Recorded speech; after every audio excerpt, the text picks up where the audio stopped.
What's good, you guys? Cali Green 2 Fresh, Carnival Spirits. Check that hashtag, Ninjas in Action. I got a very special edition of In the Tunnels today. On the phone is Geno from Dark Half. What's up, man? Hey, what's good, brother? Just chilling, man. So, thank you so much for doing this interview, I gotta say. Yeah, man, of course, anytime, bro. Pleasure to be here. Thankful you had me. Well, hell yeah, let's go ahead and jump right in this. So, for those motherfuckers out there sleeping under a rock, why don't you let them know who the fuck you are, what you do, and tell us about your cult.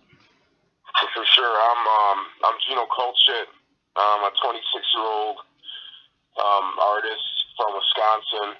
I probably started out, I think I was about 18 years old doing this music, and I came up in a group called Dark Half.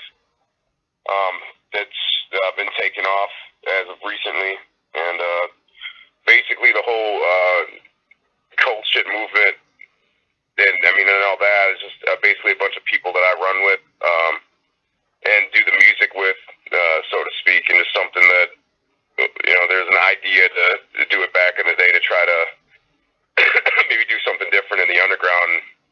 I tried doing cult music.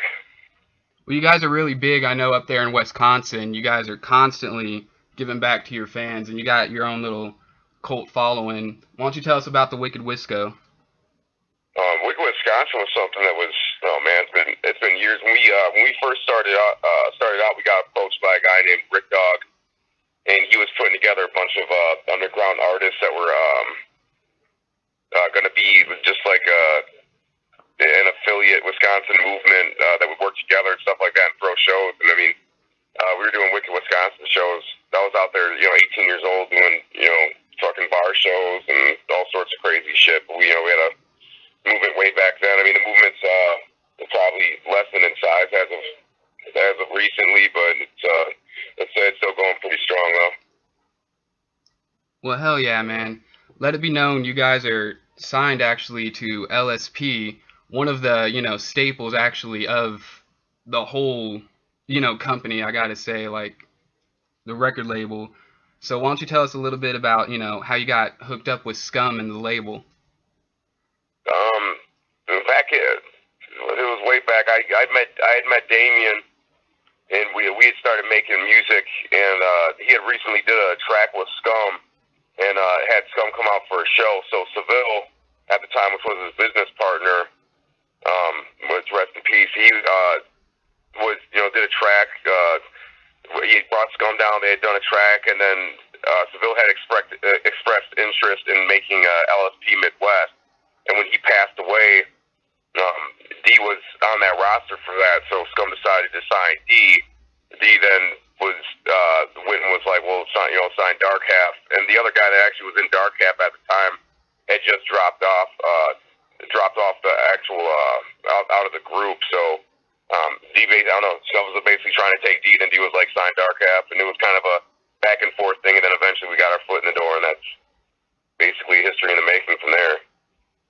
So that song you're talking about, was it the Maniacs, or what was it back in those days? Yeah, it would be the first EP. It would be the Dark Half self-titled EP. That was actually a friend, because back in the day, D was doing solo music. He was a solo artist, and he had an idea for a group called Dark Half, and Dark Half was me and my buddy Pete, also known as Gage, out of Kenosha, and D was doing solo work. So, and then we had the group Dark Half. So you had Insane D, and then you had Dark Half, and then we decided we were going to do an EP, and then the Dark Half was actually 3 people at first. So we went and did the EP actually at Ben Cassica's house, which is the guitar player from Skillet. And we did the EP over there at his house, and then a little bit later on, my buddy Pete was like, well, I kind of want to do my solo thing, and we were kind of like, oh, no, let's keep it in the group, and he's like, no, you really want to do a solo career and pursue that. So he ended up leaving the group, and then basically started writing for chapters. When he left, that's when we kind of got signed by LSP. Well, kind of left at probably like the wrong time to leave, I guess, but not the greatest time to leave, right before you guys. It's pretty bad timing. I would definitely say so. I mean, you guys are huge in the underground, done numerous tours at this point, which not even a lot of people can keep up with touring. You know, you guys keep up with your touring. LSP's got, you know, the merch game on lock, so yeah. Kind of sucks for him. Yeah. I mean, I still talk to the dude. He's cool. He's a cool guy. So, let it be known you're actually in the works of a collab album with Liquid Assassin. Yes. Tell us about that. Um, Liquid had hit me up a couple times. I mean, he kind of brought it back to where we were both at the gathering one time, and I think I was just out of my mind, fucking high. I don't know what the fuck I was high on, but I was just walking and wandering around. I guess we had talked for like 2 hours about. He's like, he was telling me like, you don't remember talking to me at the gathering? I was like, no, man. I guess we were wandering around back then. He said something about wanting to do a collab record with me, and my dumb ass kind of was just fucking, whatever. You know, the gathering, dude. You're fucking high as shit, doing whatever the fuck you want. I got naked and humped a couple cars and shit. It was a fucking gnarly ass year that year, and he expressed it back then. And then after the last tour, he had brought it back up, and I was like, yeah, I'm definitely down to do the collab album with him. And I actually already flew out to Denver. We wrote the whole thing, and it's actually already done. I have one more verse to record, then send it out, and it's out to be mixed and mastered and shit. Well, hell yeah. Can you at all reveal a title and release date? I can't reveal a title or a release date. I can reveal that it's gonna be an awesome album. I really enjoyed making it. Well, hell yeah. I look forward to that. So, in addition to that project, you also got some solos in the work. I know you're talking about doing like a rock EP and some other shit. So why don't you tell us what's going on with your solo? No, right now I'm in the works on my solo record. I don't really know what to call it. But I'm about 2 songs into it right now. I'm just gonna do an EP, like a rap EP, kind of. I guess along the lanes of what I do, with the rapping and singing thing, and then I'm gonna actually write a rock EP where I'm gonna sit down with an actual band and come up with some stuff. So I'm kind of doing keeping it in both worlds. I mean, I'm honestly really excited for the rock one, considering that's where I kind of started out at in my career, but I never really got the chance to do something like that. So right now I'm just working on the rap EP, and then once the rap EP's all wrapped up, I'm gonna jump into the rock one. Hell yeah! Sounds like you got a busy year ahead of you. Yeah, dude, I write. I literally get up and I write every day. If I'm not doing a collab, I'm writing for something of mine, or if I'm not writing for something of mine, I'm doing a collab, or just whatever it is with music, man. I'm really taking my age at this point seriously. So I'm grinding as heavy as I can until I hit 30, and hoping to be on the road to success and pretty close to the destination by that time. Well, hell yeah, and let it be known that you're recently coming out, letting people know that you have had an addiction problem. Yes. And you're taking all of that and you're putting it into music. Why don't you tell us about that and, the perception, that, people are giving towards you for it? How are the fans taking it? And how has it helped you? No, I mean, I came out about my heroin addiction, and I think I told everybody on the basis of just I just wanted to keep it real as possible with fans. I mean, if I would have hit it, I wouldn't have done any help for anybody else that was struggling with drugs or something like that. I'm trying to be a positive influence. As far as the stigma goes with heroin or any other heavy drug or opiate or something like that, yeah, you do get the people that are going to be like, oh, he's a fucking junkie or whatever. I mean, people like that can suck my dick. I mean, I don't really need those kind of people in my life or even listening to my fucking music. I mean, if you're going to be ignorant enough to judge somebody on having a problem, then honestly, it's not something I would even want to know or let alone have listened to my fucking music. But you got that side of it. But as far as the fans go, honestly, I love my fans, man. I mean, I feel like I let them know about it, and they started supporting me even heavier. You know what I mean? It wasn't like they were like, you fuck up. And no, they weren't like that. They were more, if anything, maybe I think it kind of brought the fan base a little closer. You know what I mean? Definitely. I mean, I've had, my struggles in the past. I was heavy into psychedelics, and I could not say no for a while there to, a hit of X or whatever the case being, Right. whatever was around. So, it's really, I took my shit, that I had going on, and I put it into CarnivalSpirits. Right. We've been doing this for 4 years now, and it's really fucking helped me. You know what I mean? Like, it's good to, take that negative and put it into something positive, which I think you're doing a good job of. Yeah, my other biggest message would be just even with people that are struggling with drug use and stuff like that, just to know you're not alone, and for the people that even feel like judging people like that or being in that like type of mindset about it, is just not to be hypocritical about it, because I think anybody in this life struggles with something. You know what I mean?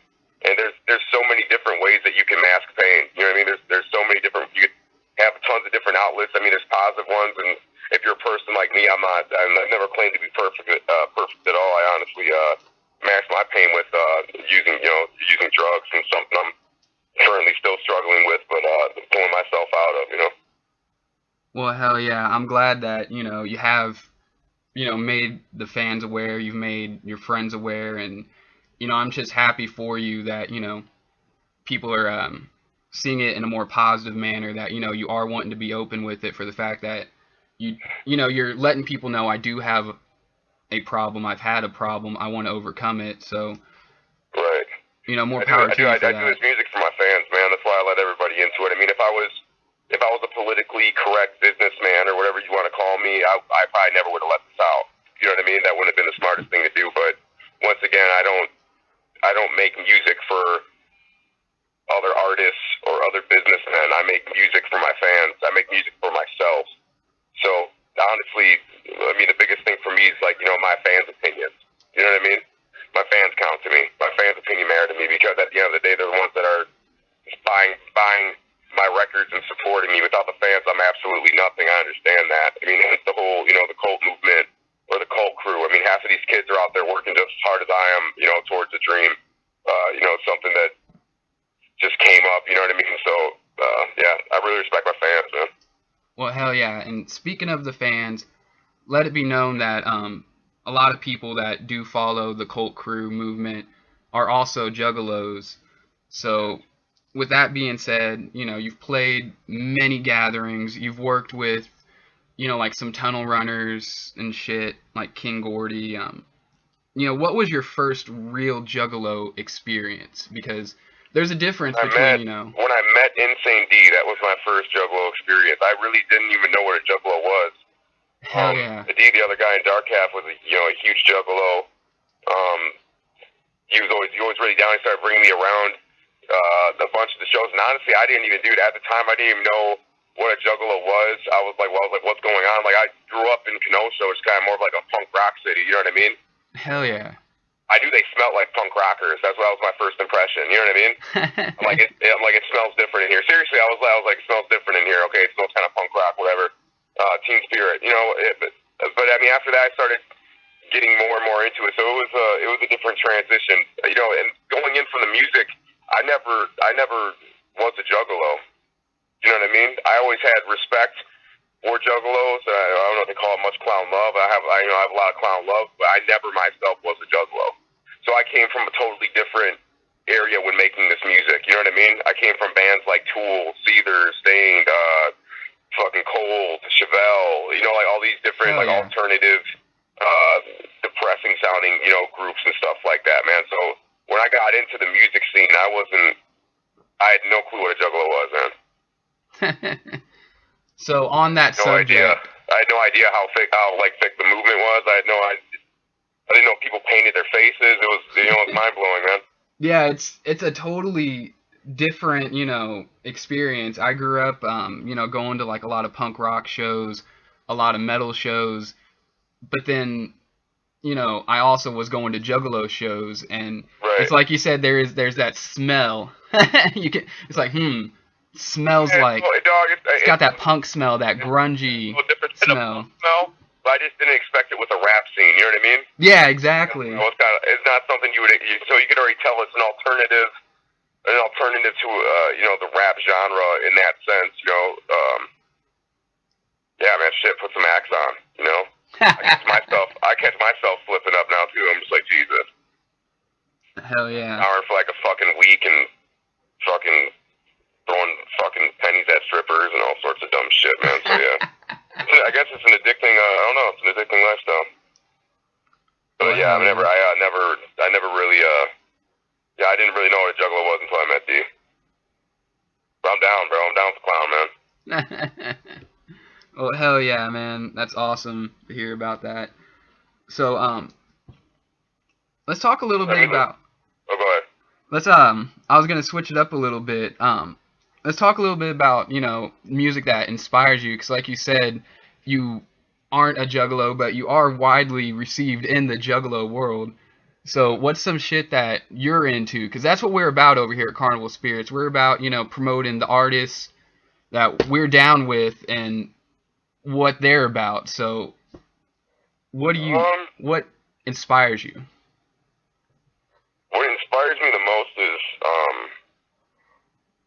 I don't know, you mean like band wise, or what inspires my music? Oh, both. Well, you know, music wise, like I said, I grow like a lot of Tool, Spell, Seether, you know, bands like that. I still go back and dabble into it. Since I've been making a lot of music on my own, I honestly rarely listen to new music, and if I do, maybe I'll turn the radio on for a little bit and kind of see what the sounding like or changing like over time. You know what I mean? Because I think everything does have a kind of sound structure or follows a theme after a while, especially in the mainstream. Like right now, it seems like it's a lot of dance and all that other stuff, or you know, what was that? Dubstep was big for a little bit, so I like to always kind of try to stay relevant and see what kids are listening to type shit. But yeah, as far as where I came from, it was like more like Nirvana, fucking Seether, Green Day, just all those like kind of post grunge alternative bands. And as far as what inspires me music wise is personal trials in my life and pain. I mean, honestly, I take all the suffering, all the shit that I go through, and I write about it. And I think a lot of artists do that. But by all means, I might extend the truth on a lot of my music by a little bit. I mean, it's not somewhere where I'm completely like going out of my way to write something that's like, you know, like completely made up. You know what I mean? I usually write from the heart. So I mean, there's always a lot of truth in what I try to put out, or a message that I try to convey. You know, that's why I kind of do music, is not just to make myself feel better, but hopefully convey a message that's gonna help other people feel better. Well, hell yeah! I know your music is it's helped me. You know, Graveyard Blues. As soon as I got that album, I mean, it stayed, you know, on repeat for months upon months. I still, you know, go back to it. Yeah, I still go back to it, you know, and it's the shit. It's really helped me, I gotta say. I literally wrote that album, started writing that album like 2 months after my dad died. So that's always going to be a really personal and you know, close to my heart record. So yeah, definitely one of my more favorite albums, definitely because of that. So on the subject of Dark Half, you got this Liquid Assassin collab album. You got the rock EP, the rap EP. You know, will we be hearing anything from Dark Half within the next, you know, let's say year or so? Because you got a lot going on. I can speak for myself. I mean, I'd like to.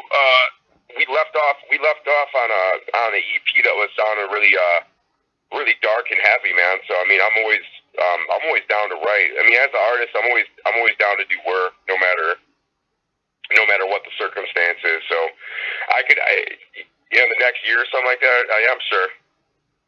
Yeah, I'm sure. I'm down. You know what I mean? I'm always down to write, bro. So I'd be up for it for sure. Yeah.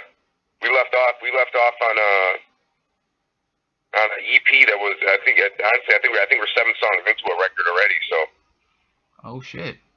Yeah, it won't be too much to pick up, where we left off on that. Keep that going when the time's right. So there already is basically music recorded for a Yeah, project. there's other music recorded for the next Dark Half project. We're going through collabs and everything like that. So I mean, when the time's right, I mean, and the time's got to be right now. I know everyone's doing their own thing right now and getting situated and doing what they have to do. But I'm sure when the time's right again, I'm sure we can pick up and get back to work and where we left off. I'm always with the music thing. I'm always optimistic. You know what I mean? Oh hell yeah! And one last thing, I know you got some sort of super group that you're part of. I don't know much about it, but you want to touch on that a little bit? Yeah. I put together a super group with a couple people from they're in other states too. It's just basically all I can say about it is it's going to be a super group with I think it was 5 members, and it's going to be one of the most diverse, crazy records, in my opinion, to hit the scene in a while. Sound wise, lyric wise, shock value wise, and image wise, I think it's going to be one of the a bigger scale crazy project for the underground. So I'm personally, yeah, it's gonna be one of the. It's gonna be more like a person. Yeah, it's gonna be dope, man. I can't really wait to. I honestly can't wait to release the information on that. I'm actually excited for that one. Well, hell yeah! I'm excited for the LA record too, man. Like that fucking came out great too. So. Hell yeah, definitely. I got a lot of work. Definitely got a lot going on. I mean, that's just so much shit. You got Dark Half recorded. You got the Liquid Assassin, Rock EP, Rap EP, Super Group. I mean, that's a lot of fucking shit going on. Yeah, dude, it's every day. Wake up, get in the studio. It's like a fucking boot camp. But I love doing it. So it's not work to me, man. I can sit there and write a song, a couple songs a day type shit, and just keep on going because I know everything I'm doing right now is paving towards my future. So I'm really excited for it, and I'm really thankful for this interview. Well, hell yeah. Thank you. Hell yeah. Had a lot of fun doing this. Can we see you on tour at all? Real quick. I know. The closest show I got coming up is gonna be April 15th in Green Bay, Wisconsin, with Liquid Assassin at the Eagles Club, and then on I believe it's April 18th, I'm gonna be out in Worcester, Massachusetts. And you guys, can find any information from me from my Facebook, which is Geno Cold Shit, or since Facebook's they're fucking Nazis now and they make you use your real name, Garrett Erskine. You can look me up on there, and I'll have everybody updated, or go through the Dark Half page alike. Well, hell yeah, we'll make sure to get people those links. Once again, I thank you for taking the time out of your day to do this interview. It's been awesome having you here in the tunnels. Oh yes, I love the tunnels. That's where we're at because we're so far underground. We're in the tunnels, so. Yeah, I made a fucking little house down here, so I appreciate all the love, guys. Well, hell yeah. I'm Cali Green Too Fresh. Geno Colt Shit. Always keep it wicked fresh. We out. Peace. Peace. Much love and cold shit.